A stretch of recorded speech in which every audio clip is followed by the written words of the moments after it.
It's time for the Rick Smith Show. Now, here is the voice of the working class, Rick Smith. And welcome, brothers, sisters, working class heroes. This is the Rick Smith Show. Thanks so much for being here today on the big program. Lots to get to, lots to talk about. We'll talk about Congressman Bob Good, a Republican from Virginia, who's on one of the Fox Business Channel programs. And he said, we shouldn't be joining hands with Democrats just to show that we can govern or get things done, no matter how harmful it is to the American people. And the host says, even that means a government shutdown? Well, it's not ideal, but it's not the worst thing. And you go, isn't your job to work with whoever to get things done to help the American people? Now, this is the problem where we are. We're in such ideological camps and ideological purity camps that, well, doing nothing is their job now. In the past, we sent people to D.C. and to elected office to solve problems, not just point them out and create more, but to do things. Pave the roads, make sure the kids get education, make sure we get health care, national defense. There are a lot of things that we send people to Washington and to state capitals and, City Hall, all these things to get done, to do things. And to have Bob Good say, we shouldn't be joining hands with Democrats just to show that we can, show that we do our job. Yeah. Now, here's the thing. The reason I bring this up is because if there's any hope out there by people going, well, the Republicans didn't want to go so far with Roe v. Wade that, it affects, people who want to get pregnant through in vitro fertilization. They'll do something. No, they won't. Tammy Duckworth was right. There's no appetite on the Republican side to actually do anything. And as Bill Pascrell pointed out in his tweet recently, in the last two Congresses, you got 170 Republicans who sponsored a bill that would outlaw IVS, and outlaw in vitro fertilization, because that's who they are. Now, I've been saying for years on this program that the Republican Party, as they are right now, the machinery moving towards Christian Sharia law, moving towards, getting women back in the kitchen, blacks back in the fields, and gays back in the closet. And I've taken some shots for no, Rick, you're wrong. There are good ones. No, right now I see no good Republicans. There are none out there fighting the good fight, in my view. And the plan is all about doing just that. Power and control, a male-dominated patriarchy, if you will. And look, I don't like it any more than to say that than anyone else, because understand, I could live in that world as a straight old white guy. My world. What? I'm the king? I say you do? Yeah. How can I be against that? Now, the problem is I've got two daughters. Do I want them to live in that world? And the answer is no. I want them to have self-determination. I want them to go as far as their talents will take them. I want them to be able to leave an abusive relationship and not have me end up in jail. I think that's a good thing. Now, as was pointed out, some weird kind of laws already in place.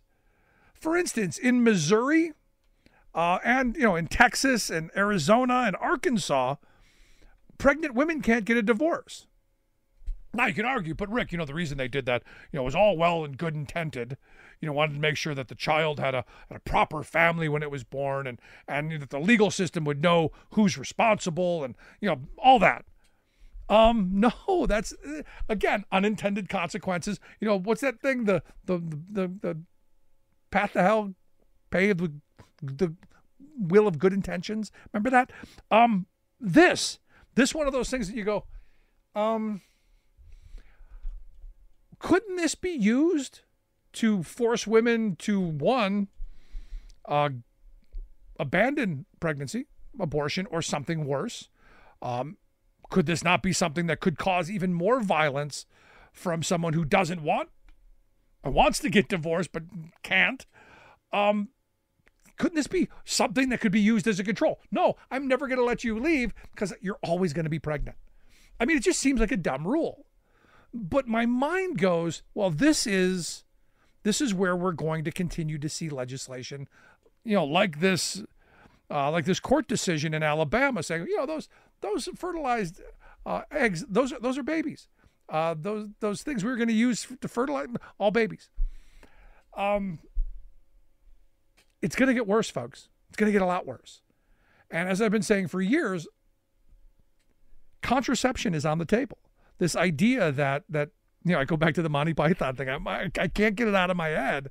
The whole every sperm is sacred song from the 1970s. This is the world. We've already seen video coming out from the Heritage Foundation that we've got to end recreational sex because it's the downfall of humanity. We've got to put shame back in there and control what women do. Now, not the men, not we men. No, we're going to be okay. But those women, because they, who knows what the rationale is, other than just pure control. And as I've been saying for a while, Christian Sharia law is right around the corner. Because what you need to do is you need to make sure that women are desperate. The massive inequality that you can create by paying them less, or making sure that they have to take care of the children. And then a system that does stuff like this. Am I surprised by it? No, I'm surprised there aren't more states, to be honest. And now that we've brought it up, I'm sure some legislator somewhere is going, hey, this is a good idea. We can do this to the women in our state. So it isn't just about Roe v. Wade. And as I've been thinking about this, I'm hoping that there are women out there going, wait a second.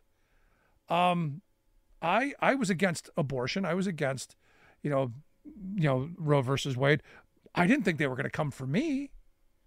And it goes back to that old Pastor Niemöller quote. First they came for the trade unionists, and I said nothing because it wasn't a trade unionist. Then they came for the socialists and the communists and the Jews and everybody else. Came for everybody else. And I said nothing because I wasn't them. And then when they came for me, there was nobody to speak up for me because everybody else was gone. This is that scenario. And I'm hoping, come November, I'm hoping people remember. That's the important part. Remember.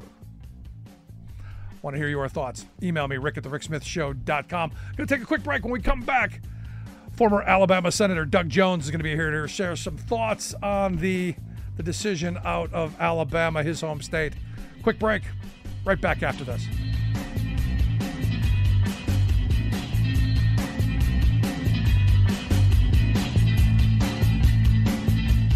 We are AFGE, the American Federation of Government Employees. We represent 700,000 federal and D.C. government workers who are the vital threads of the fabric of American life. We support our nation's military. We take care of our nation's veterans. We protect our nation's borders. We respond to our nation's crises and natural disasters. We provide services to our nation's seniors. The American Federation of Government Employees. We work for America. We are AFGE, the American Federation of Government Employees. We represent 700,000 federal and D.C. government workers who are the vital threads of the fabric of American life. We support our nation's military. We take care of our nation's veterans. We protect our nation's borders. We respond to our nation's crises and natural disasters. We provide services to our nation's seniors. The American Federation of Government Employees. We work for America.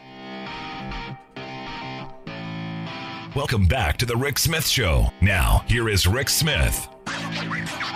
Our historic quote of the day comes to us from May of 2023. And Donald Trump, oddly enough, he said, quote, "I'm the one that got rid of Roe versus Wade." And understand, this is something I'm sure that women are going to be, even women who are against Roe versus Wade, something they're going to be taking with them to the ballot box, as we're seeing the far-reaching consequences of chucking this without really having any idea of what was going to be next. And, when you overturn decades-old decided law, there's a lot there. And look, I'm telling you, it's going to get worse. It's going to get worse, and I've been saying for years, outlawing contraception doesn't seem to be all that far behind. And men, Monty Python sang about it back in the 70s. Every sperm is sacred. You are on the list as well. And here to talk about the recent decision on in vitro fertilization coming out of Alabama, I've asked former Alabama Senator Doug Jones to come share some thoughts with us. Doug, thanks for taking time for us. Hey, it's always great to be with you, Rick. So I'm looking at this and going, even if you're a woman who is in favor of, ending abortion and doing away with Roe, you've got to be looking at this decision to go, hey, this isn't what I signed up for. This now affects me. Is this going to hurt the Republicans in November? I believe it will, because it is, you've got in the House of Representatives, you've got 125 Republicans who have signed on to a bill about life beginning at conception, and this will affect that. I mean, this would basically make that kind of a nationwide kind of thing. So I think Democrats are seizing on this now to say, we told you so. I am not convinced that any of these Republicans really thought through what they were doing, Rick. It has been so easy to pander to the far right, to pander on the issue of abortion and women's reproductive rights without fully understanding what they were doing and how it will affect people in the broad range. You're absolutely right. This is a logical consequence of ending Roe versus Wade and the rush of all the states like Alabama to do these personhood bill, constitutional amendments, as well as these really restrictive laws. And, we are just now seeing how all of this is going to play out. Yeah. This is a logical step. I told my wife we should hurry up and fertilize a bunch of eggs. We can write them off as tax deductions now, since they're all children. Absolutely. It is just, again, I go back to this, and that is that people have pandered this issue.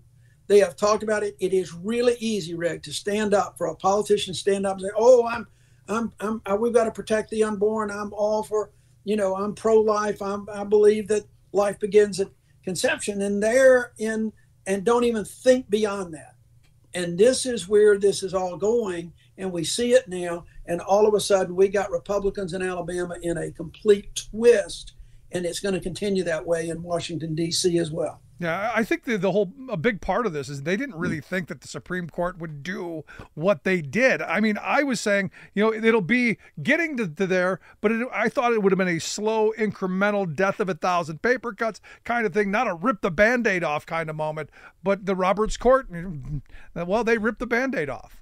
There's no question about it. And they did, if you really think about it, they ripped the Band-Aid off as soon as they got Amy Coney Barrett on the court as well. So this court is unabashed in the way that they're approaching things right now.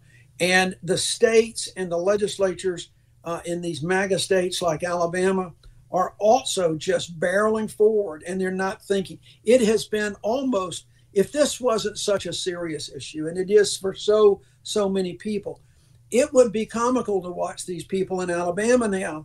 The Republican legislature are saying, "Oh, we can't lose IVF. That's not what we meant." An Alabama attorney general who said he would prosecute people for going across state lines or helping women go across state lines to get an abortion has now said, well, he would have no intention of prosecuting someone for the normal IVF destruction of embryos. Give me a break, guys. This is, you can't have it both ways. Not yet. But what's interesting is I was looking at some writings by Bill Pascrell, the congressman from New Jersey, and he said, look, over the last two Congresses, you've had 170 Republicans who have voted against a bill supporting they've voted for outlawing IVF, this in vitro fertilization. Right. So this is who they are. So there's no playing to the oh, well, we didn't know this was an unintended consequence. No, this is who they are, and this is why I say, look,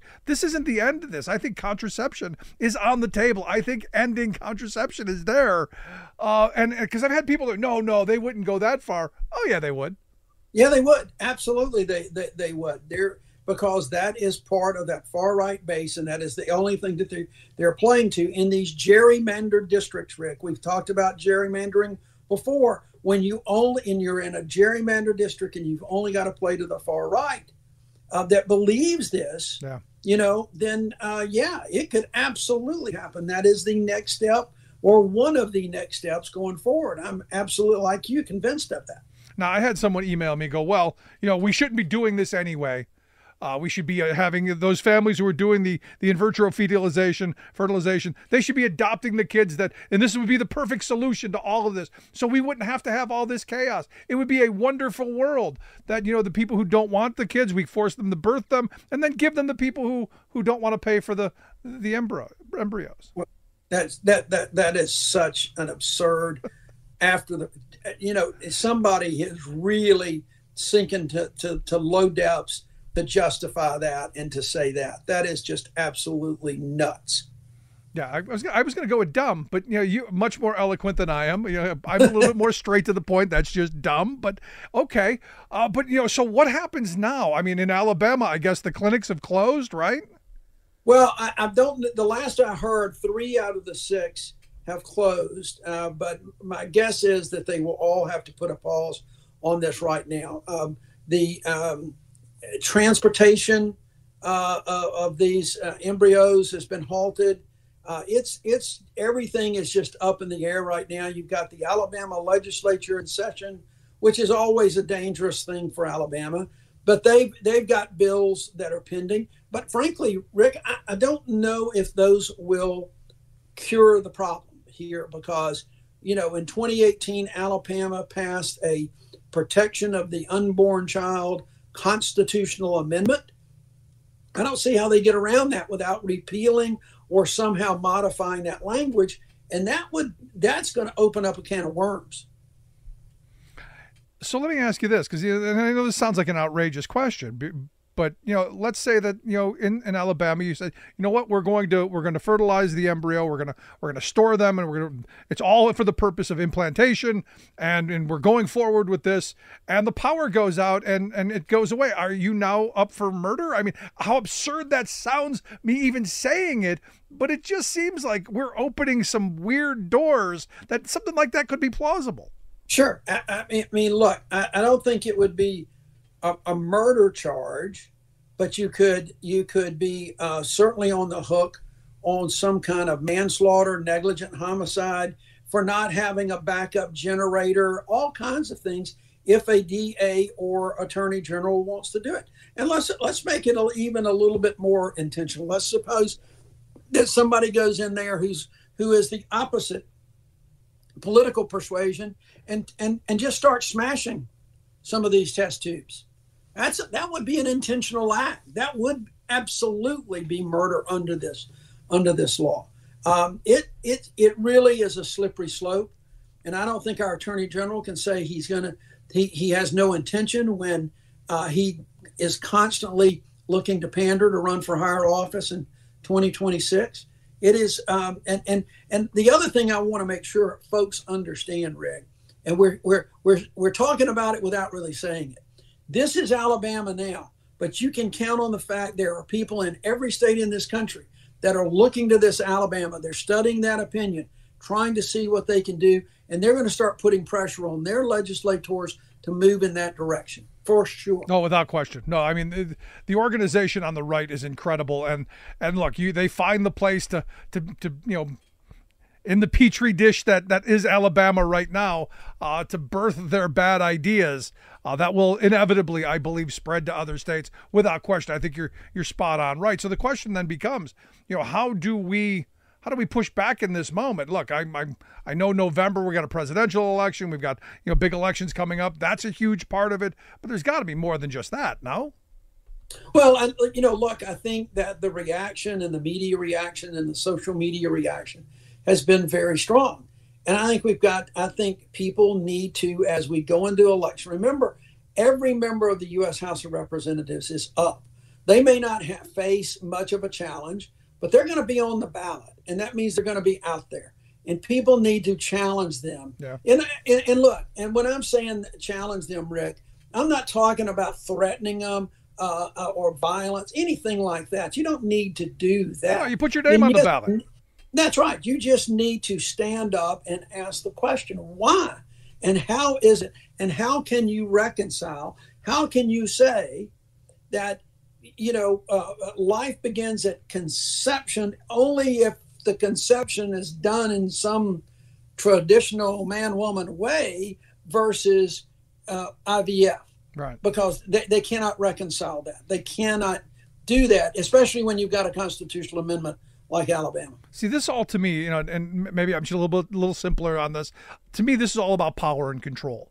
Sure. This is about, and I've been saying it for 15, probably the 18 years I've been doing this. There is a movement on the right that is growing larger and stronger every day, and controlling right now, I believe, the entire Republican apparatus that want women back in the kitchen, blacks back in the field, and gays back in the closet, and they're going to use the power of government to do that, the power of our courts to do that, and look. They've organized very well. They've funded very well. But this is where I see things going, this kind of authoritarian kind of movement.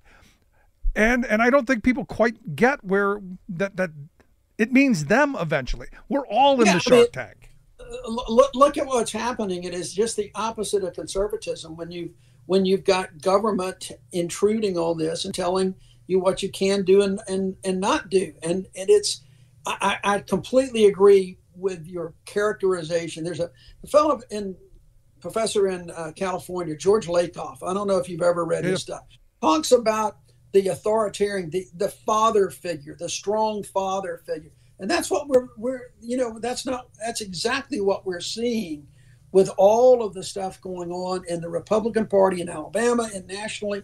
It's a stunning development if you really think about it, Rick, of where we've been in our life. And I know I'm older than you are, but it's a stunning development to see that move that way with a traditional Republican Party. Well, it's remarkable to see how far the fringe has taken over. And I look at, CPAC, which used to be the haven of conservative thought, is now basically just crazy pack. I don't know if you saw, they got Nazis openly walking around their convention. Granted, there weren't that many people there, so that's a good sign. But, at the beginning of it, they had this right-wing mouthpiece, this Jack Posobiec, say, I just wanted to say, welcome to the end of democracy. We're here to overthrow it completely. We didn't get all the way there on January 6th, but we will endeavor to get rid of it and replace it with this right here. We'll replace it with this right here. Yeah. Nazis openly walking around. That's I don't know how much simpler to put that. And you had Steve Bannon off to the left saying, amen, brother. Steve Bannon, who, quite frankly, was one of those who pushed Robert F. Kennedy Jr. into the presidential race. All right. So it is I don't know what some of the folks at that conference were thinking about, because that is not conservative thinking. That is, but it is. Well, it's new conservative thinking. It's conservative thinking of 2024. It's not what we think of as conservatism. Going back to the Reagan and the H.W. Bush years. This is crazy conservative. This is theocratic Christian conservatism. Well, that's just because they call themselves that. It's not conservatism. In any definition of the word, it's really not conservative. They just label themselves that because that's the traditional label. But this, we've got facing us I don't ever recall a starker contrast between candidates coming up in November, between that kind of chaos and that kind of basic overthrowing democracy type rhetoric that Donald Trump foments versus a president who is trying to save democracy, not only in this country, but around the world. No. It's incredible. And it's an important election going forward. No, we can talk about all the great things Joe Biden has done in his term. And, in 50 years, I'm going to look back at this and go, wow, that guy's way up there at the top. But for me right now, the simple reality is do you stand for democracy or not? That comes down to who you're going to vote for. If you stand for democracy, if you believe in our institutions and in our country and our Constitution, Joe Biden's your choice. Yeah, there's no doubt about that. And if you look, Rick, go back to 2016, there were so many people who were uncomfortable with Donald Trump at the time because he said some unhinged things. He was out there, but they were saying, the guy's he's a businessman. He's a successful businessman, even though he wasn't. And he'll change when he gets into office. Well, not only didn't change, he started getting slower and slower. It became worse. Now he is far more worse. And people need to actually listen to what he is saying, because it is not just far right. It is as autocratic as they come. And it is a campaign of retribution. It is a campaign of authority. It is a campaign that will strip away rights of so many people in this country, versus a president of the United States who's brought in 14, 15 million jobs, who has got this economy booming. And I know what people are saying out there, Rick, but this economy is working. It's working for people up and down. It's working for everybody, and people are beginning to see it. People are beginning to feel it. They've got jobs. Wages are increasing. Inflation is subsiding. The consumer confidence is up. You look at all that. You look at what we're doing around the world to try to protect democracy in Ukraine, and how our allies are sticking with us. At the same time, you've got the presumptive nominee for the Republican Party who is saying, Europe, if you don't pay, we're going to abandon you. And Putin, you do what the hell you want to do. That is unbelievable to hear those words coming from anyone, much less the presumptive nominee of the Republican Party. Yeah, no, it's frightening where we are. But at the end of it, for me, Doug, it's a very simple. It's a very simple. Do you believe in democracy or not? Absolutely. We can talk about all the other stuff, and I do. And I love the policies that have been coming out of this administration. But regardless of all of that, it's about, do you believe in democracy or don't you? Rick, I agree with you, but let me say this real quick, because so many people out there are saying, yeah, I hear you, Reg, but we're the United States of America. We went through a civil war. We went through all this stuff. And so we'll be fine. It doesn't matter who's in the White House. That is not true. You only have to look at how democracies fail, and look at what has happened. Look at what happened in 1930 in Germany. Look at how these democracies have failed over time, and that's what we're seeing. Yeah. So yes, it can happen here, and it will if we're not careful. There you go. Doug, I appreciate the time as always. Great thoughts. I look forward to talking to you again. You got it, buddy. Anytime. Thanks. Our good friend, former Alabama Senator Doug Jones. I want to hear your thoughts. Email me, rick@thericksmithshow.com. Are you as concerned as I am where this is going? I want to hear about it. For our Free Speech TV audience, thanks so much for tuning in. We'll see you back here next time for our radio affiliates across the country. Quick break. Right back.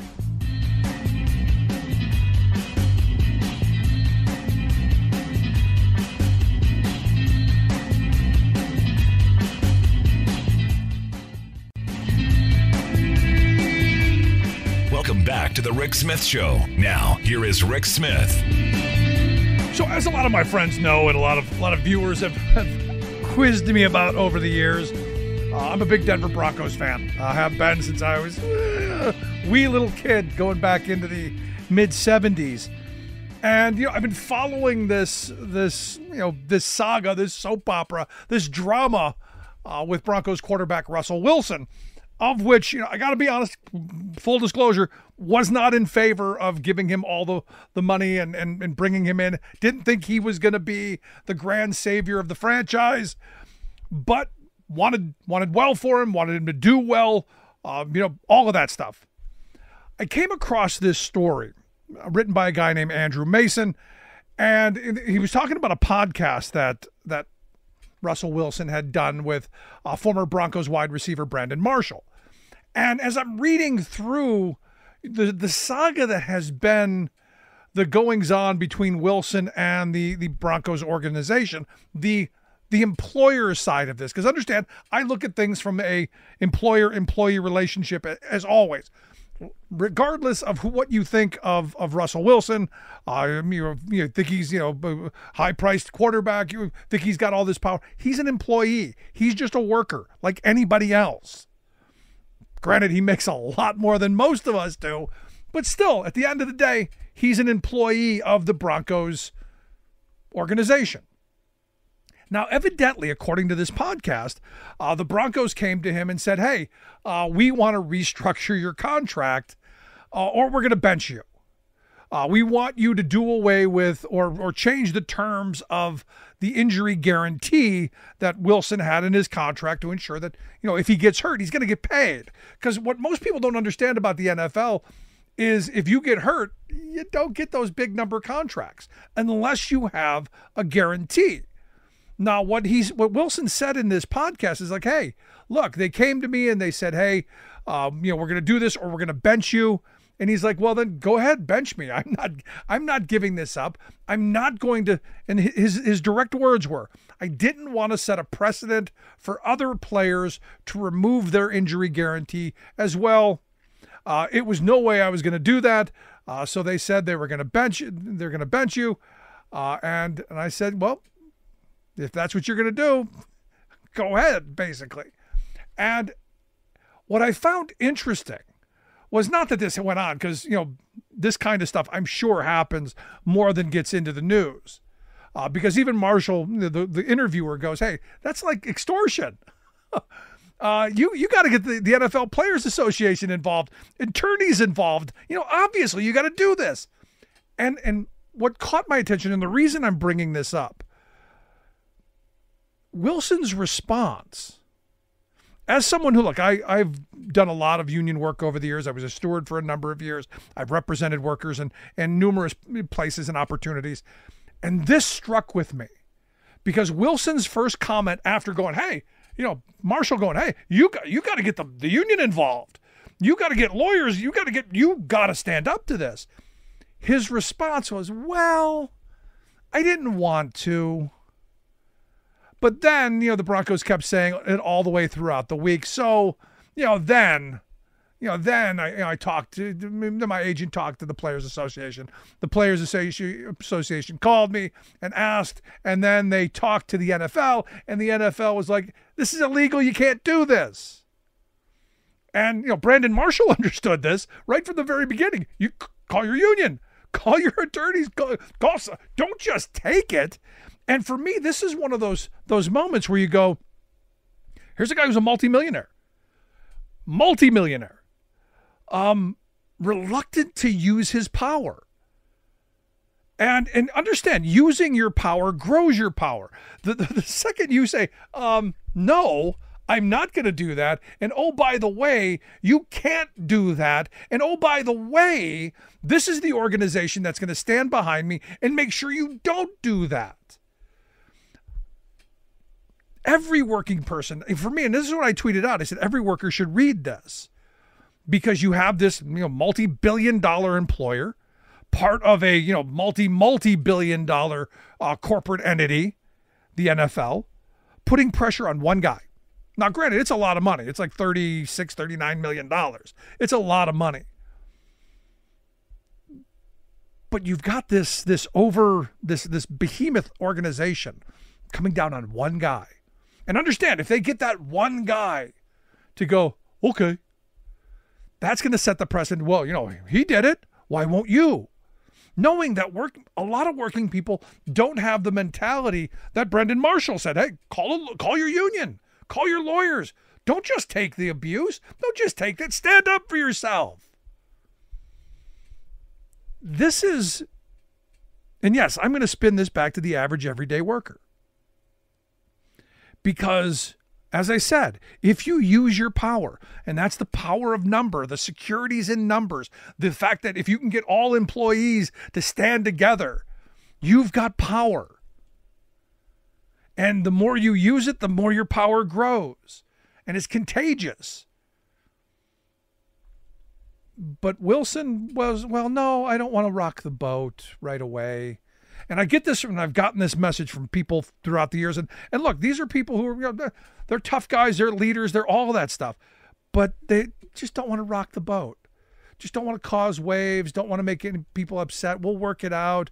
I can make my deal. The boss's door is always open. You've heard this stuff. And the fact that he was reluctant to immediately go, what? You're going to bench me because I won't restructure my contract because you're wait a second. Let me get my union rep on the line. And this is what I used to tell members of that I represented. Look, if they call you in for a conversation, You have Weingarten rights. You have the right to go, hey, it's kind of like Miranda for workers. It's kind of like you have the right to remain silent. You know that stuff that the police have to tell you. Well, it's kind of the same thing for workers, only you have to invoke your rights. This is what they've done. The employer doesn't have to recognize your rights. You have to say, hey, I know my rights, and my rights are, if this could possibly lead to any way, shape, or form discipline, I have the right to have a representative here. I have the right to have someone by my side so that I'm not getting beat up on by all sides. Because what employers do masterfully is they got 3, 4, 5 of them in a room, and then just you.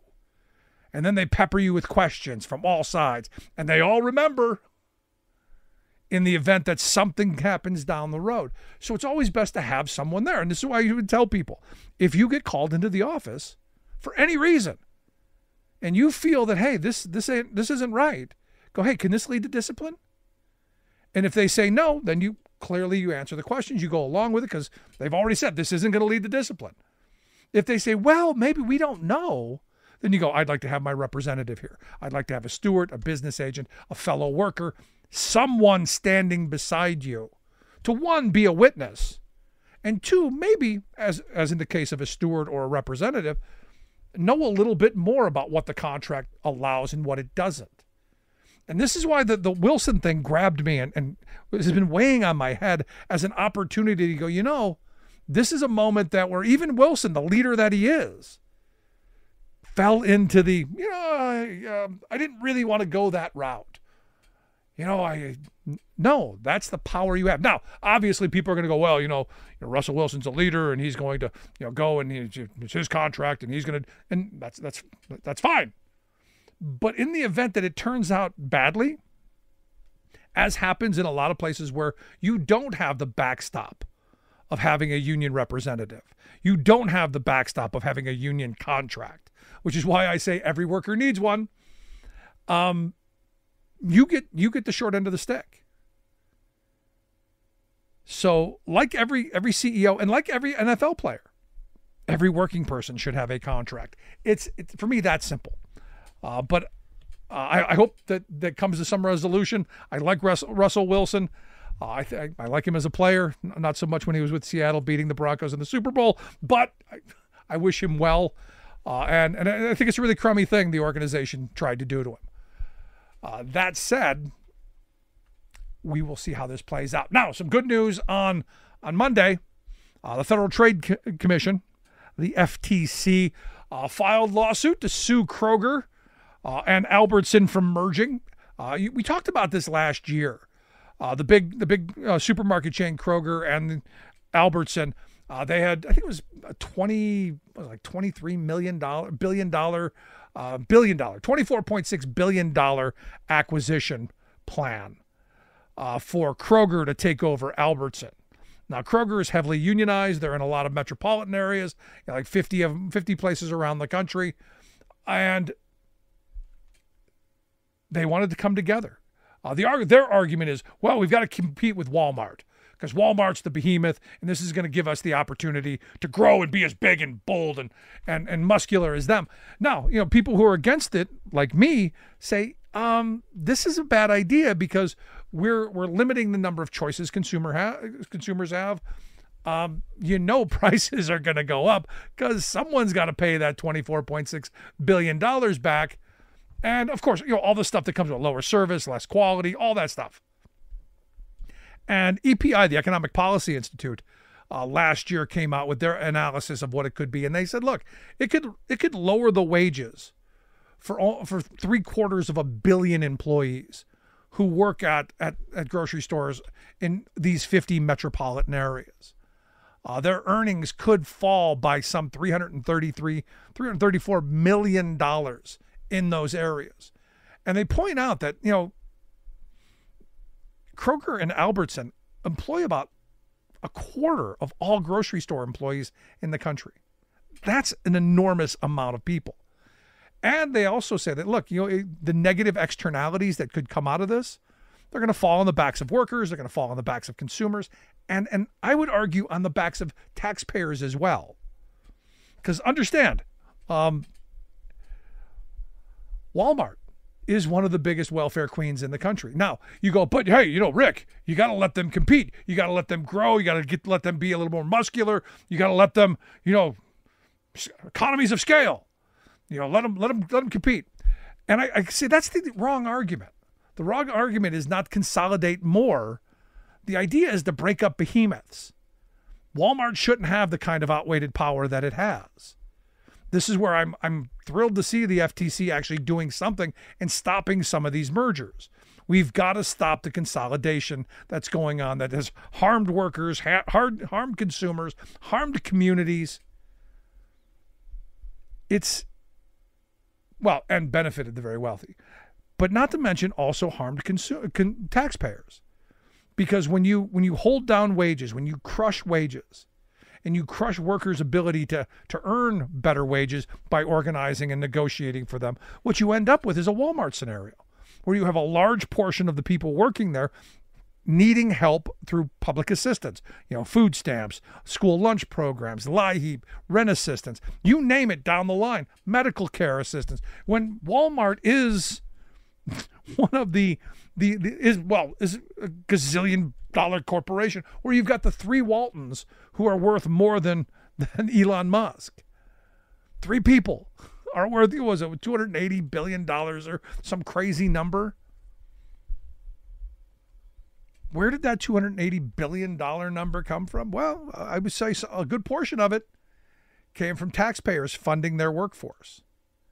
Came from taxpayers picking up the tab for the employees that Walmart is not supporting.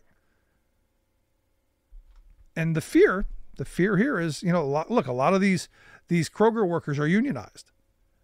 They make decent wages. They have some bit of health care. But even there, and we talked about this when Kroger was talking about going on strike, even there in that scenario, you have workers who are living in their cars. You have people who are struggling to get by. So for me, having this lawsuit, about time, will be interesting to see where this takes us, what comes out of it. But again, this is part of worker organizing. This is part of people understanding their powers. I don't think this happens. I don't think this happens without the UFCW, the union who represents a lot of these workers, and a lot of community groups being the squeaky wheel, pointing out the fact that this would be injurious to workers, consumers, taxpayers, out there saying, hey, do something, which is why you've got attorneys generals from Arizona, California, the District of Columbia, Illinois, Maryland, Nevada, New Mexico, Oregon, Wyoming, joining in on this. And that's also what Colorado and Washington filed their own state level suits, months after the merger was first announced. You had a lot of people saying, no, this is bad for us. This is bad for communities, workers, and taxpayers, and it should stop. And good on Lena Khan and the folks at the Federal Trade Commission who are saying no. Now, I've been saying for years, we've got to stop the monopolization of industry after industry. We've got to stop allowing these companies to get, so big, because their argument is always, and I always like this, their argument is, synergy. We need to do away with redundancy. We need to streamline, economies of scale. And what all that verbiage means, what all that good corporate jargon means is we're going to cut workers. We're going to have the workers that we have do more, and we're going to profit more. I'm a believer I believe in competition. I think you should have more than one choice as a consumer. I believe in the free market as long as it's free and not rigged like we have right now. Where I have the choice as a consumer to go to a store because it gives me good services, gives me good prices, gives me opportunities to get what I need in the way that I want them, and not the way that they're going to ram it down our throats. Like, for instance, I will not go to one of the self-checkouts. I'm not going to do it, which is why I go to the local supermarket that's owned by a local guy, has a couple of small stores around the region. I support that. But sadly, those are few and far between. We should be supporting more local small businesses. And you do that by not letting these behemoths get even bigger. At least that's the way I see it. I want to hear your thoughts. Email me, rick@thericksmithshow.com. What do you think? Is this a good move? And look, if they can hold it off until 2025, is this something, I don't know, a Trump-led Federal Trade Commission would put aside and say, no, go ahead. You consolidate as much as you want. Go ahead, crush those workers. Go ahead, screw those consumers. It's all about the profit. I want to hear your thoughts. Email me, rick@thericksmithshow.com. Gonna take a quick break. Right back.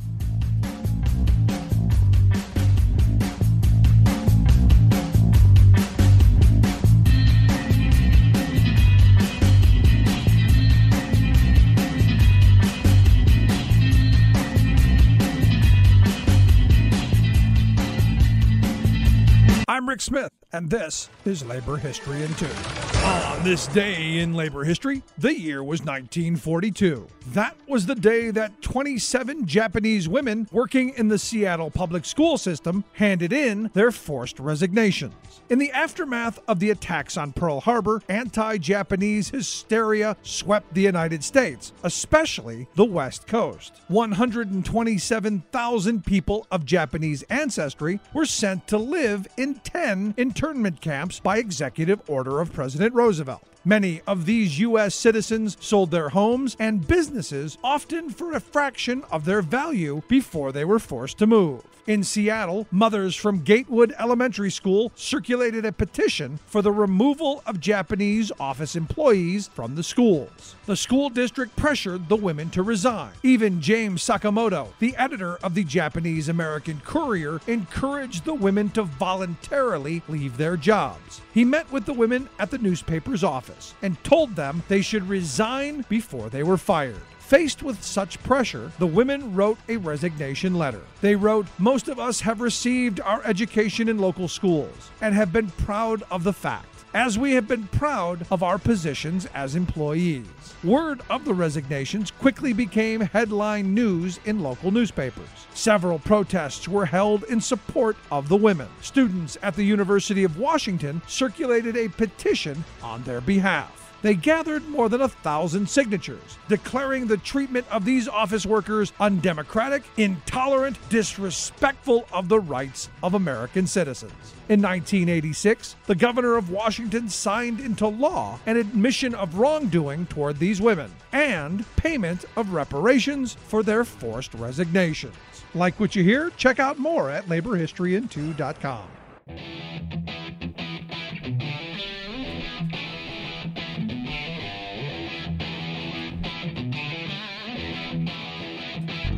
Welcome back to the Rick Smith Show. Now, here is Rick Smith. So there's an interesting video clip running around on Elon Musk's Twitter that grabbed my attention because, the story has always been, look, Musk is a smart guy, but, like a lot of our billionaires, behind every great billionaire is a great crime or a massive tax break.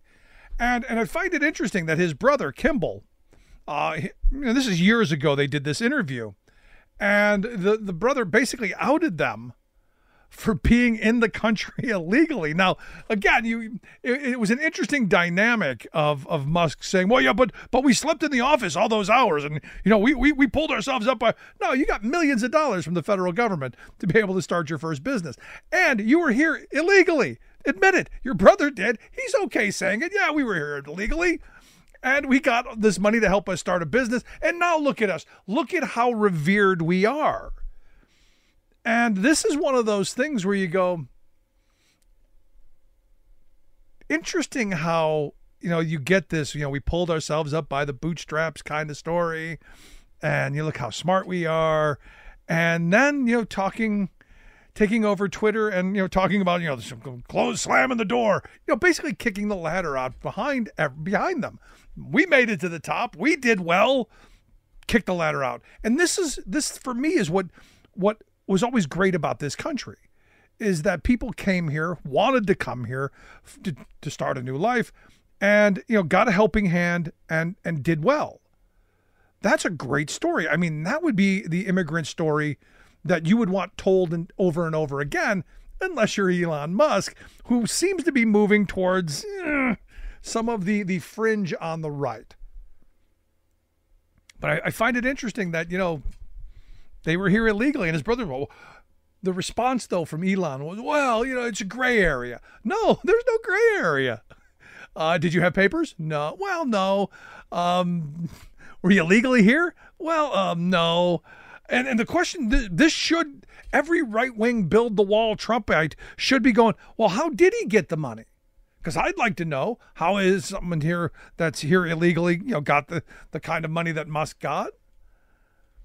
And then, how did he make his way around the system? It's interesting, for some of our Trump folks, the backflips that they have to do to justify. For instance, someone sent me a clip of the old Hannity interview. You remember Hannity did the interview with Trump about the boxes at Mar-a-Lago. And, Hannity said, I can't imagine you ever saying, bring me some boxes we brought back from the White House. I'd like to look at them. And I remember talking about this at the time, that Trump was very clear. I can do that. I have the right to take whatever I want. And being very defiant in that. Well, someone, sent me the clip again today and said, hey, have you thought about this?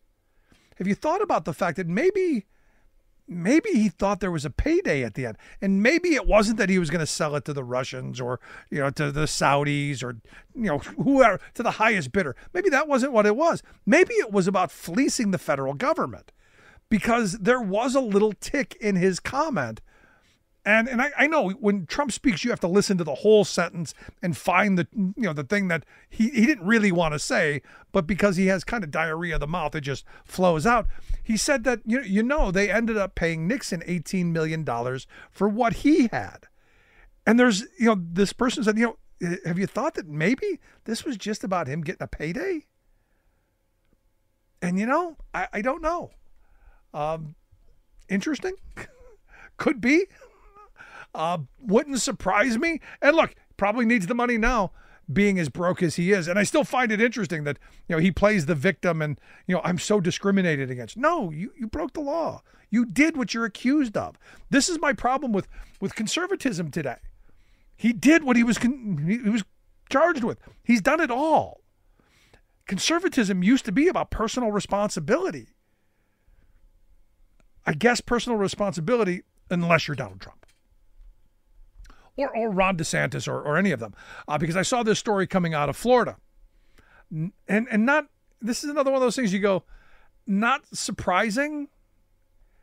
Evidently in Florida, you've got more kids coming down with the measles after the Surgeon General there defied federal guidelines by not urging parents to vaccinate their children. And this is part of that anti-vaxxer thing. Look, we can have a discussion about how fast the vaccine was, the COVID vaccine was produced. We can have conversations around all of that stuff. But measles? So there's a surge, of measles cases, worldwide, but in Florida, a lot. And it's because that if this craziness is allowed, we may lose herd immunity status at some point down the road. And measles could come storming right back because, well, we're not going to vaccinate. Don't have to. Scary times. Scary times with scary people in power. And finally, my favorite story of the day comes from the University of Waterloo. Where evidently there's talk that they're removing what were called smart vending machines from the campus. Evidently, a student found an error code on one of the vending machines that said "Inventa vending facial recognition .app.execute application error" on the machine. The speculation is that there is face recognition software. Can you buy those Twinkies? Is this a way that we keep the fat guy away from the Twinkies? I don't know, but why? Why would you have something like this on those machines. Now, look, we've got employers who have chipped people so that they can wand in or buy things from the snack machine. So would I be surprised? No, I wouldn't be surprised if corporate America said, hey, let's do that with the vending machines. Let's keep track of who's buying what. It's kind of frightening.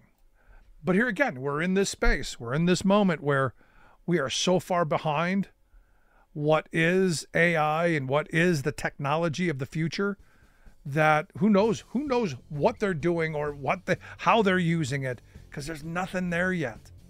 And our dysfunctional Congress is playing right into it. We can't seem to get anything done because people like Bob Good don't think we should do anything. Wow. Want to hear your thoughts? Email me, rick@thericksmithshow.com. Miss any portion of the program? Grab the podcast. Thanks so much for being here. We'll see you back here next time.